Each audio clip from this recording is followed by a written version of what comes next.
的饭店，蛮高级的酒店。从菲亚泰走过来，我们不小心绕了一大圈，其实还是要400公尺，我以为会更近。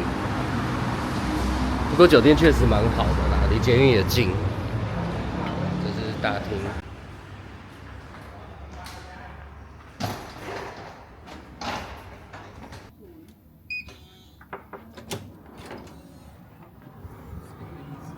这是我们的房间，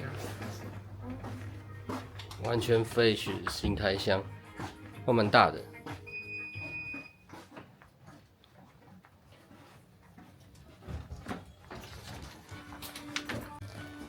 你觉得这房间怎么样？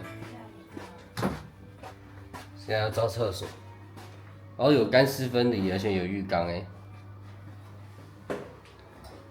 他说水是免费的。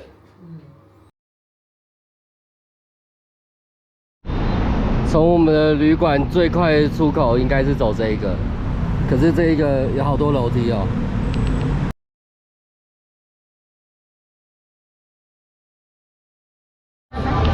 来到卡图卡，一个超级多东西，但是却不知道买什么的地方。这是我们蜜月旅行的第一餐，在外面吃的。我们在卡图卡上面的有一个市集，因为还是觉得太热，想要有冷气。结果没想到这边冷气还 OK 啦，但是他付钱有够麻烦的，不收现金的，也不收信用卡，就是要买你刚好要用的金额。储值卡。对，储值卡。然后刚刚他最后他看我0块，然后就把它收走了。对，对。可是这样不是造成很多麻烦吗？对吧？不过这个看起来蛮好吃的啦。来一个45分钟的马杀鸡，200块。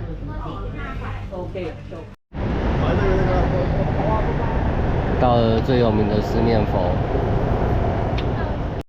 这是我们的晚餐。你的是什么炒粿条？鸡肉炒粿条。我的是海南鸡饭。然后这个要多少钱？我的90啊，各90块。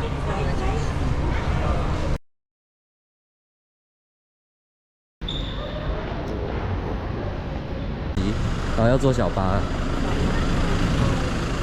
这是我们参加科路行程的第一天，目的地是水上市场，但不知道为什么每个水上市场的行程前面都有一个椰子糖的行程。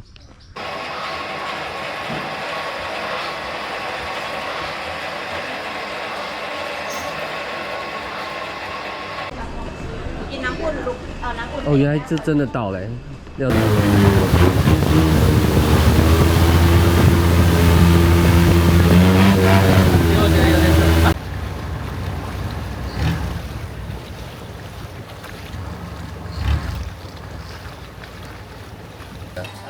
哎，还是下来吃。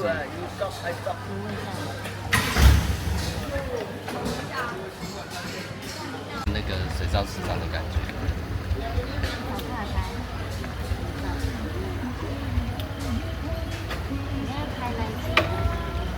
靠腰那个怎么？这是我们的面，准备在船上吃，蛮奇怪的，有点贵到靠北，要100块，只是干面。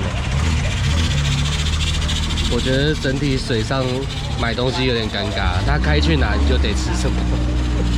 像我们刚刚点的是另外一间，但是都是卖一样的东西，他开来这边我们就改这一间了。这就是我们拿到的面，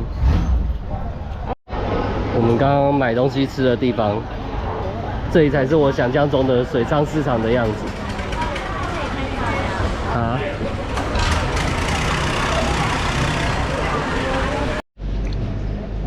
结果我们最后决定喝 7的咖啡，这一杯这么大杯才35块。现在在市场的附近，等一下在15分钟后要走回去坐船。这是我们回程的地方。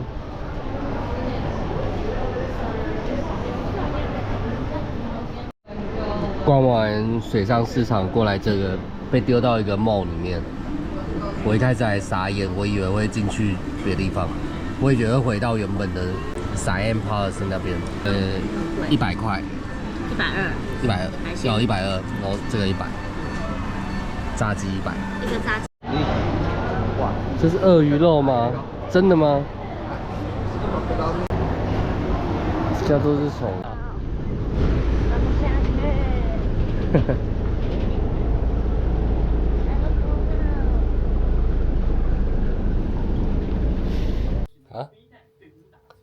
这是东洋汤吗？怎么跟应该是啊？你点什么？你点跟想象的完全不一样？你点一个而已嘛。对吧？啊，怎么是？不是这样子450哎。好酷哦。有辣椒在这。准备离开泰国，现在要在机场吃东洋方便面。觉得泰国应该就是食物吧，然后没什么好买的。对啊，可是我觉得卡都卡其实还不错。可是那天太热了。泰国应该远远都很热。我觉得水上市集还不错。我们这一次主要去，就是当天去卡都卡，然后晚上去百货公司就回来。因为很累啊，按摩是重点。哦，按摩的。我觉得泰国大概就是按摩很吸引人。对，我觉得可以的话，就是早上、晚上都要按一次。只要逛累了就去按，然后按一次大概200-300多块。300。然后第二天就水上市场，然后按摩，然后去那个他们那个百货公司坐船。我的餐点来了。东洋面。东洋泡面。这个泡面要410。416，服务费。补充一下水上市场的感想，东西没有很好吃，然后买的东西我觉得根本就前一天在卡都卡都看过一模一样，然后便宜很多。观光的东西。我记得我们最后就去 7买咖啡喝，好像完全没买任何东西。在面吃的面也没有很好吃，对不对？大概这样。肉很难吃他们的肉。对，那个肉，为什么味道？可能太热了，就是变质了。就是对，就可能也没有坏啊，没有坏啦，因为我没有鼻头。好，再补充一下刻录那个行程的感想。我们参加的那个行程一个人大概700多，包含车跟去坐船的那个票，这样算起来是蛮划算的。因为我看到坐船那个票一个人就当场买的话，一个人要400，这样等于我们车钱只花300多块这样子。然后没有导游，其实我觉得有点怪，就是司机要兼导游。椰塘东港之后，大概再开个5到10分钟就到水上市集，然后坐船坐大概半小时上下。坐船是蛮有趣的体验的。这样子去，早上6点多出发，然后大概8点多就到那个椰塘工厂，然后9点左右就在游船，到9点45，下船自己逛到10点45就上车了。他要求我们1个小时内回来，其实我觉得1个小时很够了，没有很需要再逛久一点。然后上车之后就直接10点45就开车回来，然后开到大概12点半左右，要到曼谷。他可能是为了不要到市区塞车的地方，然后所以把我们放在河附近的一个很大的 shopping mall。不过那个 shopping mall 刚好我们就多逛了一个地方，本来完全没有想说要去逛这个地方，还算不错。坐渡轮。对，你到了那边就不得不坐渡轮回来。不过我们渡轮只坐1站的，8块钱。8块，其实没。我觉得蛮快的啊，不会啊。对啊，可是其实很热啊，如果不是我们有风啊。如果不是我们一到，然后就马上就开船了。对啊，泰国蛮热。这样会很热啊。现在是坐泰国航空，反正飞去马丁，它是小飞机，然后蛮臭的，而且到现在味道还没散。然后它小飞机的位置蛮大的，然后很旧，没有电视。